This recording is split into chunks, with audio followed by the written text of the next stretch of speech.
Dans ce monde injuste où les inégalités sociales règnent, notre existence est considérée comme particulièrement éprouvante. Lol. Erin Brockovich, Oui, c'est moi. qui enquête sur ces phénomènes, est membre d'une unité d'élite appelée Unité spéciale des Miskines. Voici ses histoires. Là, je me suis douchée, enfin, parce que j'ai fini mon taf de nuit, je travaille de nuit, je finis à 9h, et aujourd'hui, j'ai cours, et j'ai envie d'être un peu mignonne, parce que ma sœur et moi, on doit aller faire l'activité de la Grande Roue, les trucs que j'aime pas du tout, les activités de touristes. Ça fait 10 fois qu'on est en train de faire ces tours de la Grande Roue. 10 fois. Je te jure, les activités touristes, c'est ça votre problème. On est là. Putain, j'ai le vertige, les gars. Pourquoi je suis là Bon, c'est joli, hein, mais quand même. Mais comme elle est touriste ici, je dois la satisfaire, donc je vais vous montrer un peu ma routine. En même temps, je vais vous raconter ma petite story time de comment je suis devenue SDF à Montréal. Vraiment, c'était pas du tout agréable. Donc déjà, je commence par nettoyer le visage. Avec ça, moi j'utilise pratiquement que des produits Ordinary pour mon visage. Donc je sais pas si vous savez, mais normalement dans mes anciennes vidéos, je disais que j'ai emménagé ultra rapidement à Montréal parce que j'étais censée venir en été, sauf que j'avais pas le permis d'études. J'avais pas reçu le permis d'études de l'immigration, donc je l'attendais et tant que j'avais pas ça, je pouvais pas venir à Montréal. Et surtout, même si mes cours avaient déjà commencé, j'avais contacté l'immigration en me disant est-ce que je peux venir et le temps que j'ai le permis d'immigration, je reste dans le pays et puis je reste, voilà quoi. Et il m'avait dit surtout fais pas ça, parce que si tu fais ça, c'est en mode tu fraudes. Donc reste en France le temps que t'aies ton permis d'études. J'ai dit ok.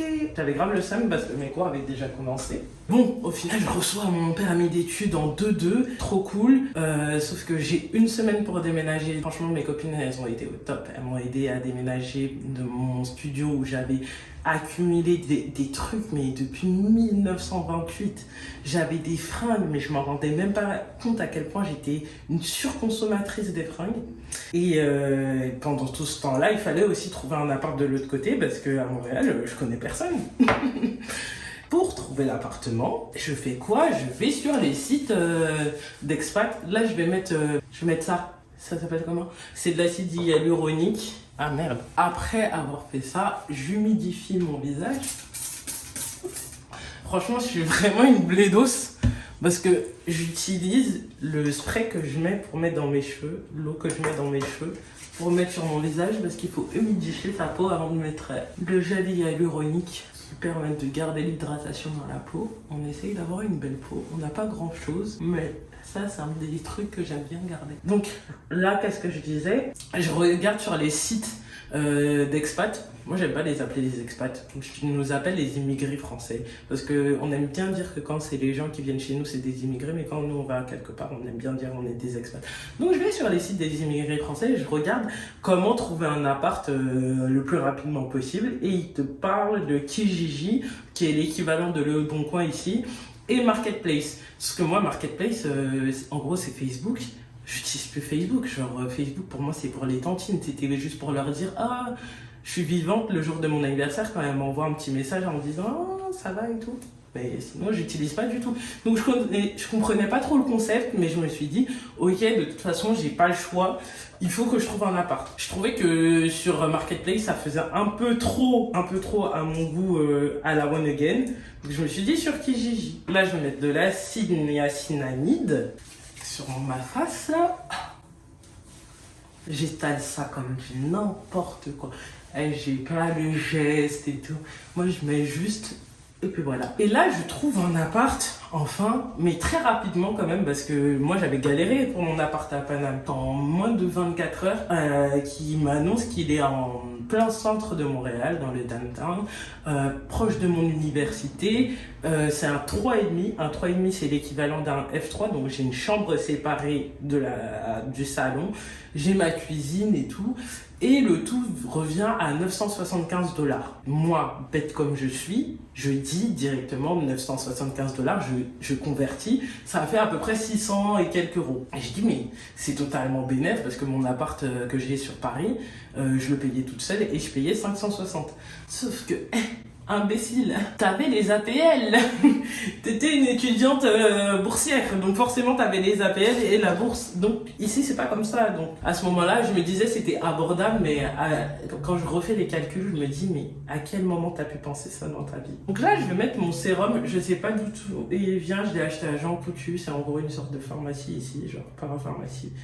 Et c'est pour éclaircir les taches de la peau. Donc là, je contacte la fille me répond assez rapidement. En plus, ça me paraît vraiment bien parce que c'est avec une agence. Par contre, il y a des frais. Et là, les frais, ils sont 300$. Il faut payer une caution, il faut payer le premier mois de loyer et tout. Moi, je lui envoie grave des documents. Je lui envoie des documents comme si c'était pour un appartement en France. Sauf que ici, c'est pas du tout le même cas. Ici, tu as juste à présenter une enquête de crédit. Donc, en gros, ils regardent un peu tes relevés de compte si tu as un bon ou un mauvais payeur. Et ta carte d'identité, mais sinon après ils regardent pas grand chose. Et aussi je ne savais pas, mais ici c'est illégal de payer une caution et moi j'ai grave payé la caution.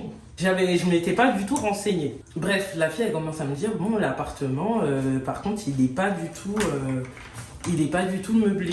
Et moi je suis là en mode j'arrive le soir, moi je sais pas comment faire pour le meubler, mon billet il est déjà pris mais j'arrive un soir, donc est-ce que pour le matelas au moins genre on peut faire quelque chose? Et là elle décide de me revendre, on va dire tout son ameublement de son appart.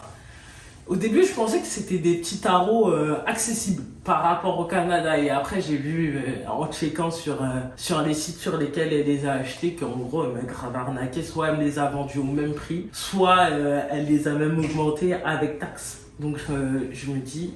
Ok, mais ça c'est après, plus tard que je m'en suis rendu compte. Elle était tellement gentille, en plus j'arrêtais pas de la remercier, j'arrêtais pas de lui dire mais merci, franchement tu m'aides de ouf et tout, là je vais pas dormir sur le sol et tout, je suis trop contente. Jusqu'à mes copines, elles m'avaient dit ouais prends un sac de couchage au cas où, je sais pas. Mais au final non, j'arrive dans l'appart, j'arrive toute seule, il était 23h, et ouais il était 23h donc de l'autre côté, il était quelle heure? C'était au moins 4h du matin. Donc le temps d'appeler mes proches pour leur dire je suis arrivée et tout. Je rentre dans l'appart, je vois que l'appartement c'est un studio. Sauf que je suis à l'autre bout du monde pour mes potes et pour mes proches. Je ne peux pas leur dire ah mais l'appartement ne ressemble pas du tout à ce qu'on avait vu des gars. Je ne vais pas leur dire ça. Déjà, ça va les inquiéter. Deuxièmement, on va me demander de rentrer. Je les connais. J'ai dit, moi, l'échec, je ne connais pas. Je préfère rester dans la misère, dans la galère. Je m'en fous. Donc, je dis, ouais, je vais rester et tout. Mais je dis à personne que l'appartement, il n'est pas ouf et tout. Et surtout, il était sale. Il était sale, genre le matelas qu'elle m'a vendu, il y avait une tache d'urine. On dirait tout le quartier avait pissé sur le matelas. Et pour elle, c'était pas grave. Pourtant, elle me l'a vendu 400$. Mais là, par contre, ça va être difficile de me maquiller en même temps et de parler, je pense. Parce que surtout, j'ai pas de miroir. Donc, je vais prendre mon petit miroir. J'ai grave pas l'habitude de faire des trucs comme ça. Je sais pas du tout ce que ça va donner. Franchement, je dis, ça c'est pour ma copine Jade qui m'a demandé de faire des trucs comme ça, de me maquiller en même temps que de parler. Je sais pas du tout ce que ça va donner. Donc, je vais faire un maquillage archi léger parce que je vais à l'école. Je vais pas en boîte non plus. Et puis c'est juste parce que je sais que ma soeur elle va prendre des photos de moi, elle va les montrer à ma mère. J'ai grave la flemme, elle dit je suis moche. Bien, le Canada lui va pas au teint, ou bien ça ne lui va pas à ravir. Non, on est frais ici, très frais. Au final, j'ai des potes qui connaissent des gens ici parce que moi je connaissais vraiment personne et qui me mettent en contact avec eux, donc je rencontre des gens et ah oui bref, déjà j'ai oublié de vous raconter un point. Le jour où je sors de l'aéroport là, que je prends le taxi pour aller à l'adresse, on m'a dit que c'était dans le downtown, mon appartement. Je vois le taxi il roule, mais tu vois il roule. C'est comme s'il sortait de Charles de Gaulle et que là, tu passais par Paris. Normalement, tu es censé habiter dans Paris 1. Tu vois que tu roules jusqu'à Melun. Je vois, il s'arrête pas de rouler jusqu'à le compteur. Heureusement, j'avais retiré de l'argent, j'avais converti de l'argent. Mais je voyais le compteur, il arrêtait pas d'augmenter. Je me disais, mais l'aéroport, ils ont dit, il est dans Montréal. Au pire du pire, il est à 1 heure du centre-ville, mais pas plus. Donc c'est pas possible que là, ça fait plus d'1 heure qu'on est dans la voiture, quoi. Et le mec, il me dit, et je lui demande, mais on est où là? À 23h, je lui demande on est où. Et il me dit mais vous habitez loin du centre-ville, madame, c'est normal que c'est long. Je suis en mode, putain. Sauf que ma fac, elle est dans le centre-ville, donc moi je ne sais pas, je ne vais pas m'aventurer à aller habiter dans des quartiers ultra excentrés quand je ne connais pas la ville. Déjà à Paname, j'habitais à Paname. Là je connais pas, j'ai pas le permis, j'ai rien, je me fais des amis comment, je me suis dit ça se trouve je vais finir dans un bled paumé, mais au final je me suis retrouvée à Hochelaga, on va dire c'est le quartier le plus pauvre et le moins cher de Montréal, mais ça va en soi, hein. Mais c'est juste que c'était pas ce qui était prévu, tu vois. Donc je discute avec des potes et mes potes de Paname me mettent en lien avec des potes d'ici pour que je me fasse des amis, parce qu'au début c'était trop dur, j'étais toute seule dans un appart, vraiment il n'y avait rien à faire, je connaissais personne, j'avais des galères au niveau de l'inscription et tout vu que j'étais arrivée en retard. Pardon, mais je vais me maquiller en même temps parce que j'ai cours dans quelques heures, dans 1h30, un truc comme ça. Et là, je les rencontre et ils me disent « Ouais, t'habites où ?» Moi, je leur dis « Ah, ben j'habite telle rue. » Parce qu'ici, tout le monde connaît les rues. Alors, l'île de Montréal, je crois c'est au moins 5 fois Paris, mais tu dis j'habite telle rue, tel numéro, on peut te dire t'es dans quel quartier et quel métro est à côté de chez toi. C'est un truc de ouf. Donc franchement, Sartec. Mais je leur dis, ouais, ben, j'ai trouvé un appart qui est proche de mon université, que j'ai pris avant de venir et tout. Et ils me disent que je suis à côté de mon université. Et là, tout le monde rigole et ils me disent, non, t'es pas du tout dans le downtown et tout. Je dis, ben franchement, en plus, la dame, elle m'a dit que c'était pas cher pour le quartier. Et je leur donne la taille de l'appartement. Ils me disent, non mais, ma belle, c'est une arnaque. Dans ce quartier-là, on peut avoir pour le même prix un 4,5, voire un 5,5. Là, je commence à dire, ok. Et en plus, ils me disent, non, mais t'es archi loin de ta fac. Bon, eux, ils abusent. J'étais pas archi loin, j'étais à 30 minutes, ça va. Mais ils me disaient, non, tu te fais arnaquer, le prix est beaucoup trop cher. Et je commence à penser à déménager, mais je suis toute seule, faire un déménagement toute seule. J'étais pas prête. J'avais vraiment pas l'énergie, surtout que je devais rattraper là les cours. Mais quand je vous dis là les cours, et ici les cours c'est pas si léger qu'en France. Toi tu peux te pointer avec ton cerveau et dire ah ben j'ai très bien compris. Non, tu dois bosser. Je me dis pour bientôt, même si je sens que financièrement, avec tout l'argent que la petite Mélanie Beaulieu, je vais donner son nom à cette petite escroqueuse, Mélanie Beaulieu, de toute façon il y en a tellement ici, qu'elle a pris dans mon porte-monnaie là, ben, je sens que mon budget il est en train de se serrer. Et puis là je vois aussi tous les frais universitaires et tout, je me dis bon il faut bientôt que je déménage. Et le déclic, ça a été que j'ai été hospitalisée, dont je vous ai parlé dans une autre vidéo là, les frais de santé au Québec. Et en gros pour juste être hospitalisée quelques heures, j'ai dû payer 1200. Et là, j'ai réalisé que j'ai payé pour 3 heures à l'hôpital plus que le prix de mon loyer. J'ai dit, c'est pas possible, je m'en sors pas. J'avais même pas de taf à ce moment-là. Je voyais mon argent qui se dilapidait alors que c'était mon prêt étudiant. Je comprenais pas du tout. J'ai dit, Donc là, je commence vraiment à réfléchir à déménager. Les potes avec qui on m'a mis en contact, ils me disent franchement, tu vas jamais t'en sortir financièrement.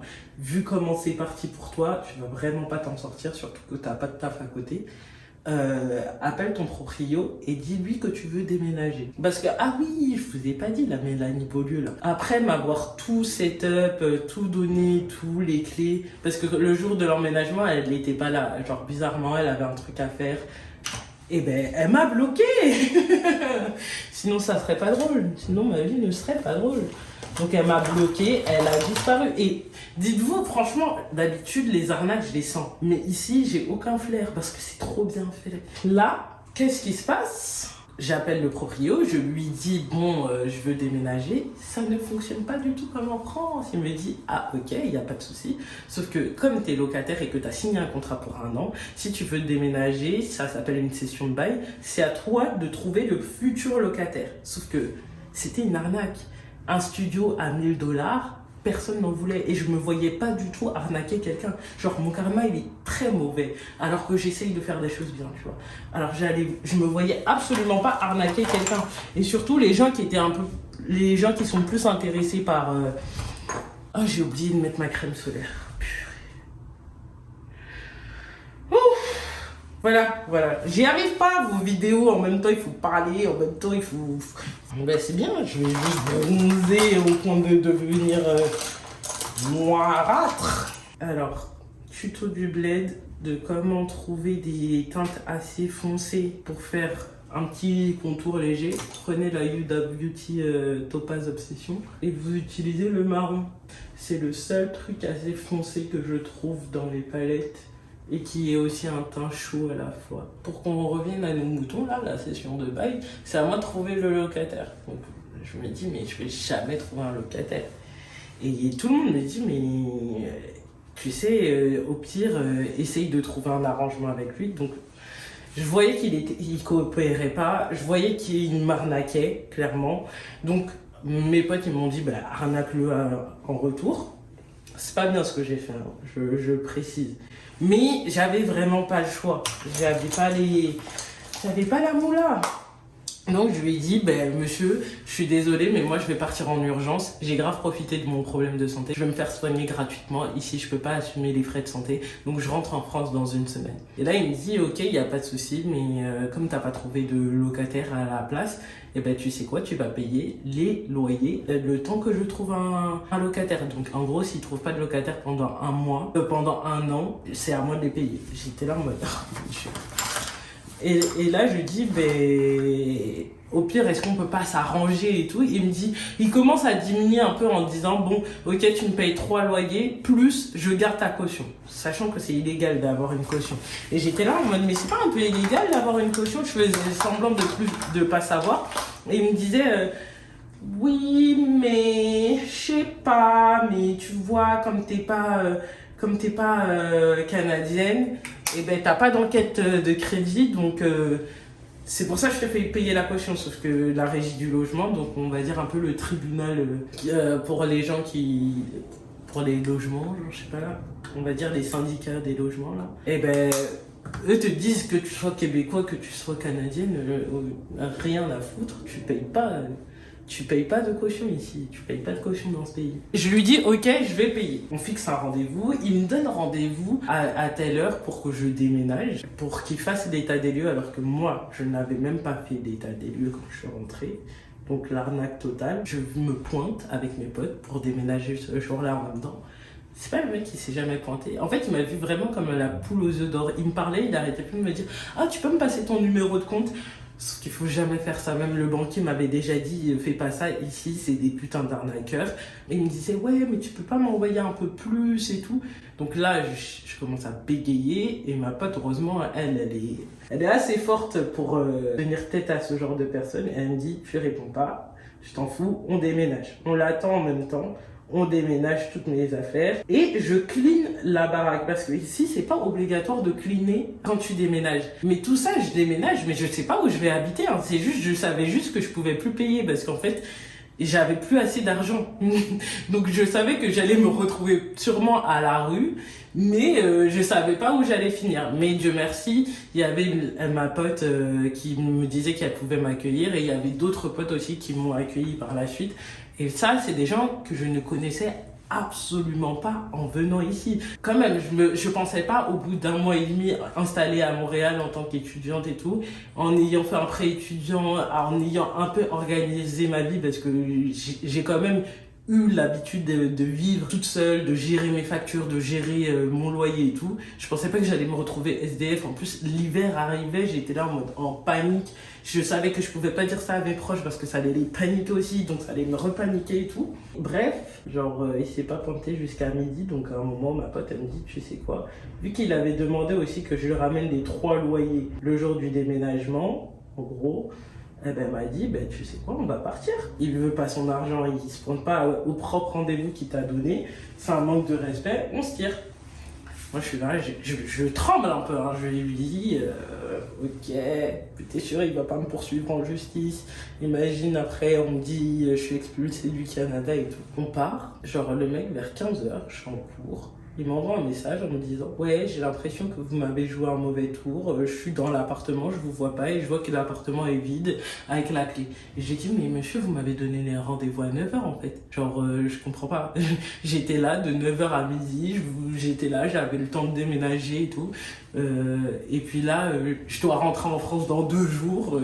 Et là, il me dit « Ok, ben, n'oubliez pas de me verser les loyers. » Alors j'appelle l'agence, ils me disent non mais vous n'avez pas à verser les loyers, et en plus de ça ils me demandaient aussi payer des frais d'agence parce que je rendais l'appart, et l'agent, ben ici tu payes pas les frais d'agence, donc déjà les frais d'agence que la Mélanie elle m'avait fait payer, ben c'était une arnaque parce qu'en fait c'était à elle de les payer ou bien il n'y en avait pas à payer.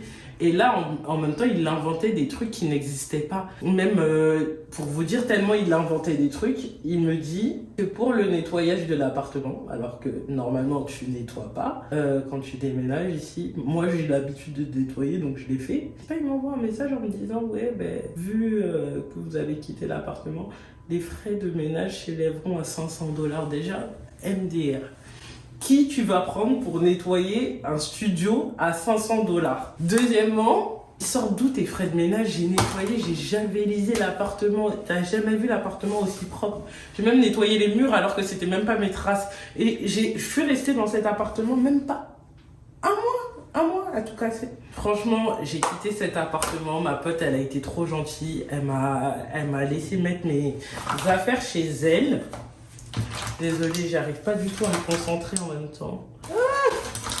Donc ma pote, elle m'a dit, ben, tu déposes tes affaires chez moi. Et pendant tout ce temps-là, je vagabondais à gauche, à droite. Ben franchement, j'ai été ultra chanceuse qu'on m'héberge. Mais d'un autre côté, je me dis, ben, j'étais pas chez moi. Genre, je vagabondais, il fallait que je trouve un appart. Après avoir vécu 3 ans toute seule, de vivre avec des gens en coloc, j'avais jamais fait ça de ma vie, je me voyais pas le faire à l'étranger. Mais quand je voyais les tarifs et tout, les tarots des loyers ici, j'ai dit, en fait, je vais faire grave une coloc. Franchement, je suis désolée. Je suis désolée, mais moi, je sais pas comment ils font. Genre, parler en même temps, tu fais l'eyeliner. Même quand j'ai des copines, je me prépare pour aller en boîte, c'est pas aussi compliqué habituellement. Là, en plus, il faut que tu te rappelles de ce que t'as dit pour pas perdre le fil. Et moi, je suis trop la fille, je parle à gauche, à droite. Je vais dans tous les sens. On me l'a même déjà dit dans les commentaires ici. On m'a dit, ouais, concentre-toi, genre tu prends trop de temps. Je suis pas une fille concentrée. Et on m'a hébergée et il faut vous dire que la situation, elle a quand même commencé en novembre. Je suis partie vivre chez 3 potes en même temps. Et j'ai trouvé mon appart qu'en janvier 2022, dites-vous. Et ces gens-là m'ont arnaqué à peu près plus de 5000$. Ouais. 5000$ et dites-vous que c'était pour mon école. Franchement, j'en ai bien pleuré parce que c'est 5000$. Aujourd'hui, je travaille, ok, mais c'est un job étudiant, je suis limitée au niveau des heures et c'est de l'argent qui était vraiment prévu pour mes études sur 2 ans.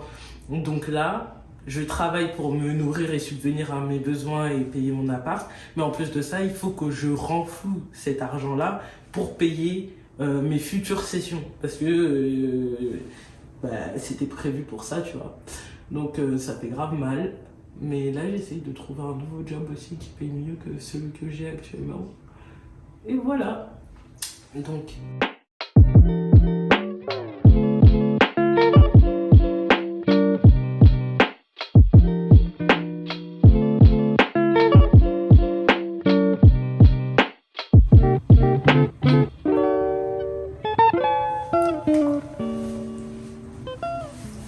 Bon. Voilà, c'était tout pour moi, pour la petite story time. J'espère que mes péripéties vous plaisent toujours autant. J'espère un jour ça va finir, mais je sais que ça finira jamais. C'est pour ça que j'ai ouvert une chaîne YouTube. C'était juste pour mettre ça sur internet, pour faire genre un journal intime et mettre une chronologie dans tous les problèmes, tout le karma qui s'abat sur moi, tu vois. Mais bref, voici le look.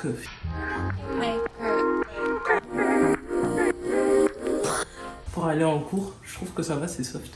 Et sinon, je vous dis ciao.